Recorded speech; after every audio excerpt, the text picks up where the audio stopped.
एक छोटे से कस्बे में एक परिवार रहता था। पिता, माँ, उनकी छोटी बेटी परी और दादी माँ। परिवार में खुशियां थीं, पर एक दिन सब कुछ बदल गया।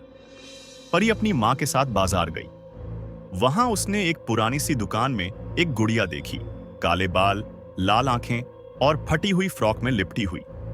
परी को वो गुड़िया बहुत पसंद आई और जिद करके उसे घर लेकर आ गई। माँ को कुछ अजीब लगा, लेकिन उसने सोचा कि बच्ची खुश हो जाएगी। जैसे ही गुड़िया घर में आई, चीजें बदलने लगी। परी अकेली अपने कमरे में खेलती, पर उसे लगता कि कोई उसके साथ है।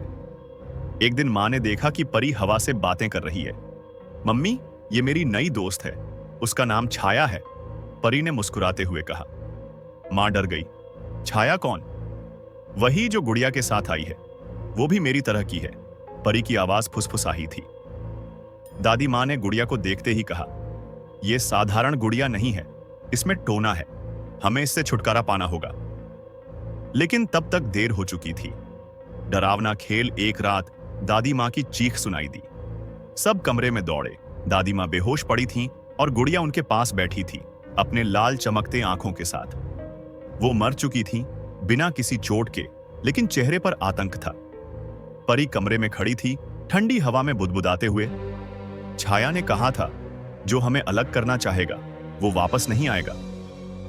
अंतिम सामना माँ और पिता ने गुड़िया को आग में जलाने की कोशिश की, लेकिन आग गुड़िया को छूते ही बुझ जाती। अंत में माँ ने रात में एक पीर बाबा को बुलाया, जिन्होंने मंत्रों से गुड़िया को कांच के जार में बंद किया और उसे घर से दूर जमीन में दफना दिया। अंत गुड़िया चली गई, लेकिन परी अब भी कभी कभी हवा में किसी से फुसफुसाती है, छाया फिर आएगी,